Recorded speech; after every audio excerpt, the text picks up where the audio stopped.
우리가 믿는 주님의 성령께서 이 시간 우리와 함께하여 주셔서 이 말씀을 전하는 자나 듣는 자 모두 충만하게 하시고 새롭게 하시기를 기도합니다. 오늘 말씀은 데살로니가 전서 본문과 예레미야 본문을 중심으로 말씀을 좀 나눠보려고 하는데요. 데살로니가는 그리스 북쪽 발칸반도에 위치했던 마게도냐라는 그 나라에 속한 도시였습니다. 근데 이 데살로니가라는 도시는 처음에는 그리스에 종속되어 있었고 이후에는 로마 제국이 등장한 이후에 4개의 공화국으로 나뉘어져서 거의 분열되다시피 했던 그러한 나라의 하나의 도시였던 것입니다.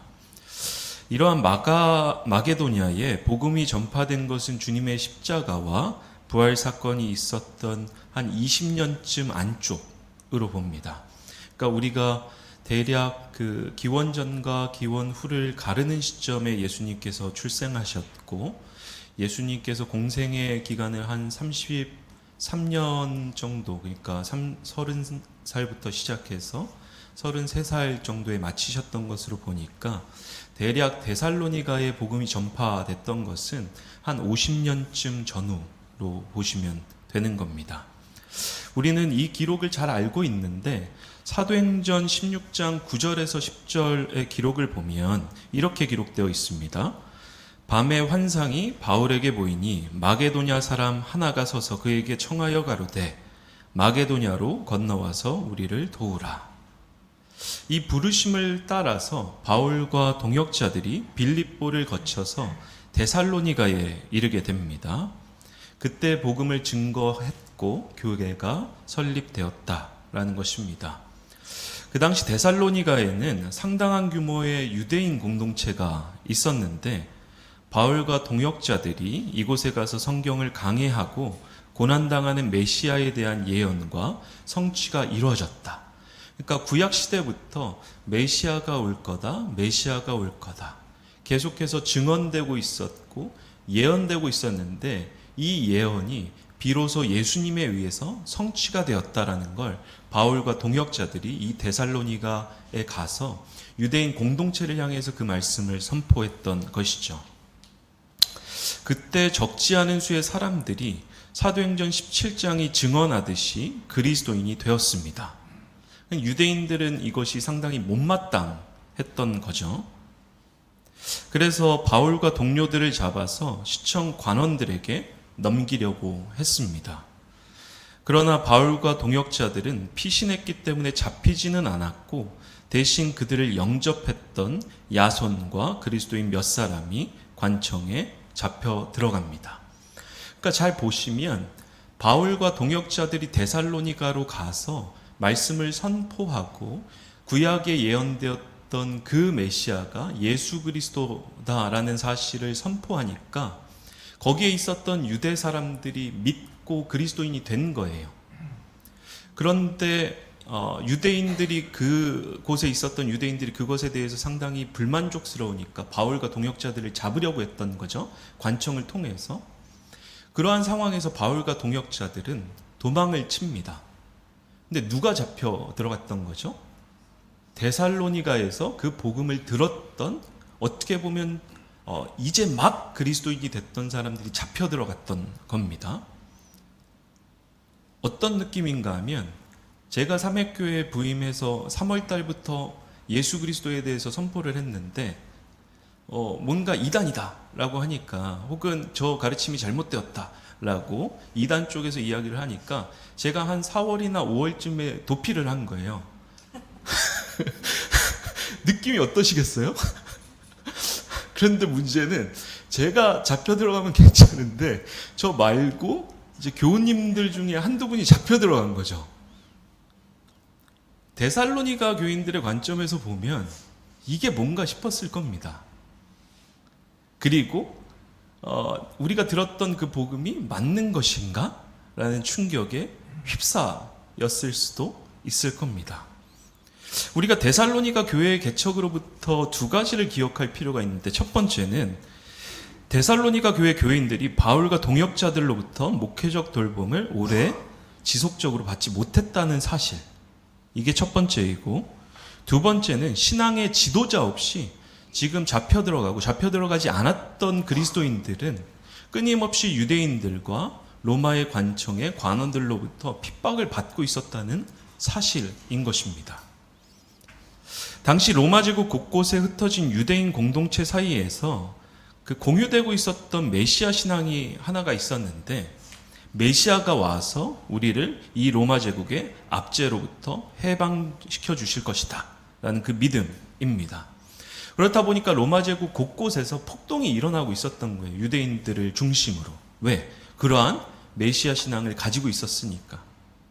근데 우리가 이 구약 성경의 그 증언들과 그들의 삶들을 제대로 파악하지 못하면 쉽게 오해하기 쉬운 게, 역사 안에서 그러한 메시아들이 있어 왔던 거예요. 이스라엘 사람들의 관점에서 보면. 이집트로부터 포로되어 있을 때 이집트로부터 탈출시켜서 하나님의 나라를 팔레스타인 땅에, 가나안 지역에 정착했던 이가 누구죠? 모세였습니다. 그래서 이스라엘의 전승에 따르면 모세가 죽지 않고 승천했다라는 그러한 전통을 가진 사람들도 있는 거예요. 그리고 바빌로니아 포로기에 끌려갔을 때 그로부터 하나님이 다시 본국으로 돌려보내시고 본국에서 다시 이스라엘을 이렇게 회복시키시는 그 운동이 일어나는데, 그때 주도적인 역할을 했던 이가 누구였죠? 바로 에스라도 있고 여호수아라는 대제사장도 있고, 정치적인 차원에서는 수룹바벨이라는 이가 그렇게 이스라엘의 회복을 위해서 운동을 했던 겁니다. 그러니까 역사 안에서 이스라엘 사람들은 하나님이 메시아를 중간중간에 보내주셨고, 그를 통해서 하나님이 하나님의 나라를 건설해 가신다라는 사실을 역사 안에서 생각하고 있었고, 그것을 경험했다라고 생각을 했던 거예요. 그러다 보니까 우리가 기다리고 있는 메시아는 정치적인 메시아다라는 생각이 확고해졌던 겁니다. 그러한 상황에서 로마 제국의 압제가 펼쳐지니까 하나님이 메시아를 다시 보내주실 것이고, 그 메시아를 통해서 우리가 로마 제국의 압제로부터 해방될 것이다라는 신앙이 너무 컸던 거죠. 그렇게 이스라엘 사람들은, 유대인들은 정치적인 메시아를 기다리고 있었습니다. 무엇을 바탕으로? 자기가 했던 하나님 경험을 바탕으로. 우리가 조심해야 될 것은 하나님을 우리의 생각과 우리의 과거의 경험들 안에 가둬두지 않아야 된다는 사실입니다. 우리가 그래서 깨어서 기도해야 하는 것이고, 마지막 때에 예수님께서 말씀하셨을 때 마지막 때에 믿는 자를 보겠느냐라고 하셨던 그 말씀이 이러한 맥락에서 우리에게도 경종을 울리는 말씀으로 다가와야 된다라는 사실입니다. 근데 그러한 상황에서 정치적인 메시아를 기다리고 있었던 그 유대인들을 향해서 바울과 그 동역자들은 십자가에 달리신 그리스도를 전했던 것입니다. 고린도전서 1장 22절과 23절은 이렇게 기록하고 있는데, 유대 사람은 기적을 요구하고, 왜 그렇죠? 정치적으로 해방시킬 메시아, 그러한 방식의 기적을 행할 메시아를 기다리고 있었으니까. 그리스 사람은 지혜를 찾으나 우리는 십자가에 달리신 그리스도를 전합니다.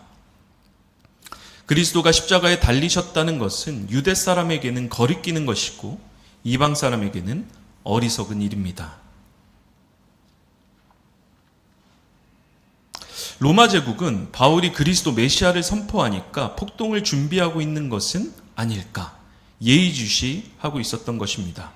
그러한 상황에서 바울과 일행들은 데살로니가를 급히 떠나야 했고, 데살로니가 공동체는 자기들끼리 남아서 신앙을 지켜야 했던 것입니다.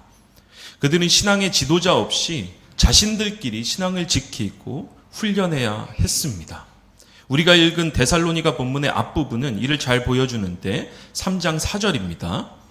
우리가 여러분과 함께 있을 때에 장차 우리가 환난을 당하게 되리라는 것을 여러분에게 미리 말하였는데 과연 그렇게 되었고 여러분은 그것을 알고 있습니다.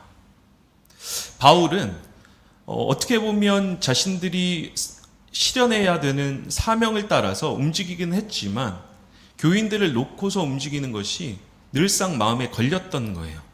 혹시라도 이들이 짧은 시간 우리와 함께 했기 때문에 쉽게 그리스도의 신앙으로부터 벗어나지는 않을까 염려가 되어 있었던 것입니다. 그래서 아테네에 있을 때 디모데를 속히 데살로니가로 다시 보냅니다. 그의 염려와 달리 데살로니가 교인들은 믿음 안에서 굳건하게 지내고 있었습니다. 우리가 읽었었던 본문의 6절로부터 8절인데 이렇게 기록되어 있습니다. 그런데 지금 디모데가 여러분에게서 우리에게로 돌아와서 여러분의 믿음과 사랑의 기쁜 소식을 전하여 주었습니다. 또 여러분이 우리를 늘 좋게 생각하고 있어서 우리가 여러분을 간절히 보고 싶어 하는 것과 같이 여러분도 우리를 간절히 보고 싶어 한다고 전하여 주었습니다. 그럼 우리 형제자매 여러분, 우리는 여러분을 보고 우리의 모든 곤경과 환난 가운데서도 여러분의 믿음으로 말미암아 위로를 받았습니다. 여러분이 주님 안에 굳게 서 있으면 이제 우리가 살아있는 셈이기 때문입니다. 우리가 이 말씀을 잘 읽고 묵상을 해보면 한 가지 발견할 수 있는 사실은 무엇인가 하면 믿음이 인간적인 노력에 의해서 인간적인 시간과 그 관계에 의해서 정립되는 것이 아니라는 사실인 것입니다. 우리가 하나님을 믿게 되었습니다. 그런데 잘 생각을 해보면 우리가 하나님을 믿은 것인지 하나님이 우리를 불러주시고 그 안에 주의 성령께서 우리의 마음을 녹이시고 우리의 마음을 새롭게 하셔서 그리스도께로 돌이키게 하신 것인지 분별할 수 있어야 된다라는 사실인 것입니다. 실상은 성령께서 우리 마음에 말씀을 새기시고 그 말씀을 자라나게 하시고 그 말씀이 열매 맺게 하시는 것입니다. 고린도전서 3장 6절로부터 7절은 이렇게 기록합니다. 나는 심고 아볼로는 물을 주었습니다. 그러나 하나님께서 자라게 하셨습니다. 그러므로 심는 사람이나 물 주는 사람은 아무것도 아니요 자라게 하시는 분은 하나님이십니다. 사람이 아니라 하나님을 붙드시길 바랍니다. 우리의 삶이 어떤 상황 가운데 놓여 있을지라도 내 주변의 관계가 어떠한 방식으로 흘러갈지라도 하나님을 붙드시기를 바랍니다. 사람을 보고 신앙생활을 하면 사람들과의 관계가 어그러질 때마다 우리의 신앙도 어그러질 수가 있습니다. 그것은 교우들 사이의 관계뿐만 아니라 목회자와의 관계에서도 그렇습니다. 우리 기도해 주실 때 이미 광고를 해 주셨는데 예 목사님이 이제 떠나가게 됐죠. 연말까지 하시고 다음 임지가 다 결정이 되시기는 했습니다. 여러분들도 우려하시고 걱정하실 수 있겠지만 제가 제일 걱정스럽습니다. 워낙 좋은 분이고 이제 다른 분을 모시게 되겠지만 과연 우리 예 목사님과 같은 분을 모실 수 있을까 그런 생각이 항상 있고 이건 입에 발린 말은 아닙니다. 왜 웃으시죠?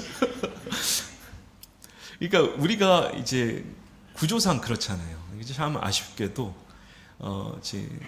담임 목사로 이제 섬기게 되는 목사들도 그렇고 부목사님들도 그렇고 이제 임기들이 있고 그렇다 보니까 뭐 짧게는 2년, 길게는 뭐 4년 이 정도 함께 하다가 이렇게 움직이게 되는 것인데 교목들 사이에는 불문율이 있습니다. 이런 얘기는 꺼내지 말아라.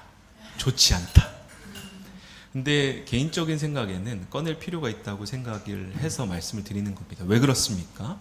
우리의 믿음이 목회자를 따라서 움직이는 것이 아니라 우리와 하나님 사이의 관계에서 하나님께서 우리의 믿음을 붙드시고 우리를 성장해 가시기 때문에 그렇습니다. 계시다 보시면 자기의 신앙과 잘 맞는 목회자도 있고 그렇지 않은 목회자도 있을 겁니다. 근데 우리가 목회자에 의존해서 신앙생활을 하면 자기의 신앙도 성장하지 못하고 흔들릴 수가 있는 거예요. 아무런 관계들이 있더라도 이 관계가 좋을 때도 있고 좋지 않을 때도 있죠. 저와의 관계는 항상 좋기를 바랍니다. 좋기를 바라지만 오해도 생길 수도 있고 우리가 서로 잘 알지 못하는 상황에서 아쉬움도 생길 수가 있습니다. 근데 목회자를 바라보고 신앙생활을 한다면 우리가 하나님을 붙드는 데 오히려 방해가 될 수 있다는 사실입니다. 마찬가지로 교우들과의 관계도 그렇습니다. 우리가 잘 살다 보면 저 사람이 그리스도인인가? 저 사람은 왜 이렇게 자기중심적이지? 라는 생각들을 가지고 우리가 교회 안에서 트러블이 생길 때도 있죠. 사람들끼리 함께 신앙생활을 하다 보면 저만 그런 것처럼 보시면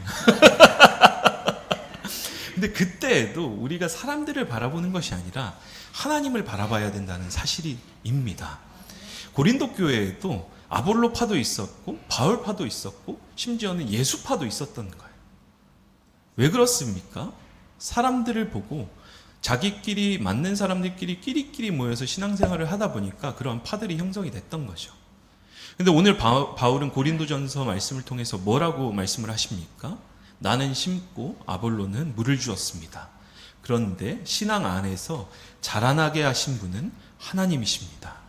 우리의 믿음은 우리가 붙드는 것 같지만 실상 하나님이 우리 안에서 자신을 향한 그 믿음을 일으켜 가시는 줄로 믿습니다.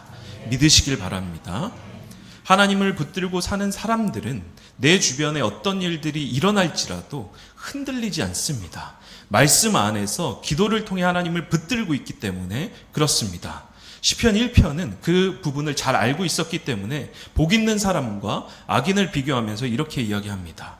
복 있는 사람은 주님의 율법을 즐거워하며 밤낮으로 율법을 묵상하는 사람이다. 그는 시냇가에 심은 나무가 철 따라 열매를 맺으며 그 잎이 시들지 아니함 같으니 하는 일마다 잘 될 것이다. 그러나 악인은 그렇지 않으니 한낮 바람에 흩날리는 축정이와 같다. 믿음은 내가 가지는 것이 아니라 하나님께서 우리에게 주시는 것입니다. 신앙은 내가 하나님을 붙드는 것이 아닙니다. 내가 하나님께로 붙들려 있다는 사실을 인정하고 수용하는 것입니다. 빌립보서 3장 12절은 이렇게 기록합니다. 나는 이것을 이미 얻은 것도 아니며 이미 목표점에 다다른 것도 아닙니다. 그리스도 예수께서 나를 사로잡으셨으므로 나는 그것을 붙들려고 쫓아가고 있습니다. 기독교 역사 안에서 가장 위대한 신앙의 표본 중에 한 사람이 예수님을 제외한다면 예수님은 하나님이시니까 바울이었습니다. 근데 그러한 바울도 자기가 붙들려 있어서 그 붙들린 바를 다시 붙잡으려고 쫓아가고 있을 뿐이다라고 고백을 하고 있는 것입니다. 우리의 신앙은 하나님으로부터 주어지는 것이고 우리의 신앙을 다시 일으키시는 분도 하나님이심을 기억하시는 저와 여러분이 되시기를 주님의 이름으로 축원합니다. 우리가 읽은 예레미야 본문은 이해가 안 되는 본문입니다. 왜 그렇습니까? 14, 16절은 이스라엘과 유다 가문에 주어졌던 약속이 이루어질 날이 온다는 예언의 말씀입니다. 여기서 이스라엘과 유다 가문에 주어졌던 약속은 사무엘 하 7장 16절에 다윗에게 주어졌던 이 말씀을 의미하는데 제가 읽어드리면 이렇습니다. 너의 집과 너의 나라가 내 앞에서 영원히 이어갈 것이며 너의 왕위가 영원히 튼튼하게 서 있을 것이다. 잘 보십시오. 하나님이 다윗에게 하셨던 그 약속, 너의 나라가 영원히 이어질 것이다 라는 약속이 오늘 예레미야 본문을 통해서 이 약속이 패하지 않았고 이루어질 것이다 라고 선포되고 있는데 이 말씀이 언제 선포되고 있는 것이죠? 이스라엘이 부국 강병했을 때? 확장되고 다윗의 시대처럼 고대 근동 지역에서 그 패권을 미치고 있을 때? 아닙니다. 바벨론에 의해서 패망이 이루어지기 직전에 지금 이루어지고 있는 거예요. 예레미야 33장 1절에 보면 하나님이 주셨던 이 말씀과 이 계시가 예레미야가 지금 어떠한 상황 가운데 주어지고 있는 겁니까? 바로 근위대 뜰 안에 갇혀 있을 때. 예루살렘은 포위되어 있고 북이스라엘은 이미 멸망했고 이 말씀을 대언하고 있는 예레미야도 갇혀 있는 상황인 거예요. 근데 이러한 상황을 향해서 이러한 상황에 놓여 있는 이스라엘 사람들을 향해서 다윗에게 주어졌던 이 약속, 너의 나라가 이스라엘 나라가 하나님의 나라가 영원히 이어질 것이다 라는 그 약속이 온전히 이루어질 것이다 라고 선포되고 있는데 우리의 상황은 이랬던 거죠. 이스라엘 상황은 녹록지 않았던 겁니다.